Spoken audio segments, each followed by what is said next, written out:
Yeah, so we actually started with the Western States Hydrogen Alliance. At the time, we had some customers that were kind of in that region, and I guess back when it was the Western States Hydrogen Alliance, we were about probably 3 to 4 years into building equipment. So it was more or less to try and learn some of the different policies in that area, and kind of meet with some of the representatives for that area just to see what all we needed to include in our equipment to help it get pushed through faster for certifications and things like that on site. So that was one of the bigger reasons for starting with it. And then once we went to a more global side, when we became the United States Hydrogen Alliance, it just opened up more doors for us to meet with more people. Um, Obviously, Roxana has pretty good ties in with a lot of them, so getting introduced to the right people, to try and help further our business and make our products, a little bit easier for people to get pushed through, is it was the overall goal of it.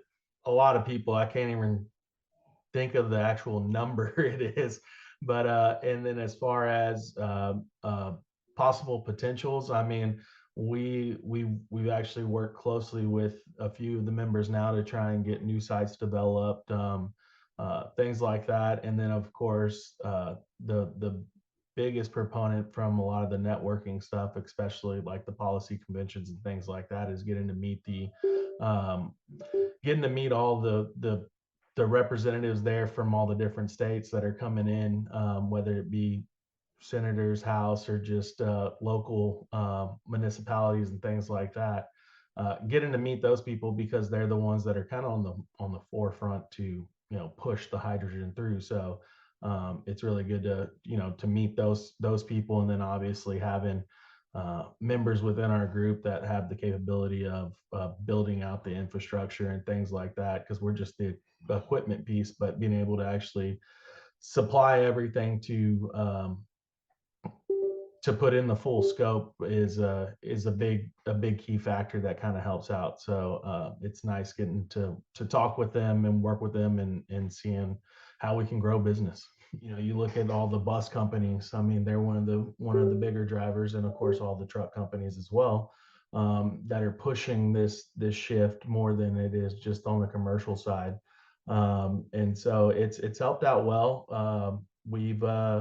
We've actually got some mobile fueling equipment going into a couple transit agencies. We're in with some of the bigger companies on the trucking side to help fuel that side, because where we see it as is mobile fueling is going to be a key player for the next couple of years until the infrastructure gets built out. So um, it's been a good a good run, if you will, so far. So we're hoping that it continues, and I know this group will help keep pushing it forward. But for me personally, this group has been very well ran. And then obviously, I whenever I started with this group, I knew nothing about policy. Pretty much everything that I learned has been through the groups that we're in. And so with USHA, we've done a lot. Um, they've done a lot for us in general as well, like getting us into Austin, to see our representatives for our manufacturing facilities and things like that, to try and help get some things pushed our way. I know we've been in the talks of working on certain bills that would help out with the hydrogen economy as well, from a delivery standpoint and things like that. So um, as we keep fighting, it's always good to have obviously more people in the fight with us that are kind of on the same path that we want to go on, without kind of branching off and making it too, I wouldn't use the word diverse, but just going in separate ways from the unified goal that we're trying to go for. So um, as long as we continue to keep getting those people and growing it out, it's only going to make the group even better.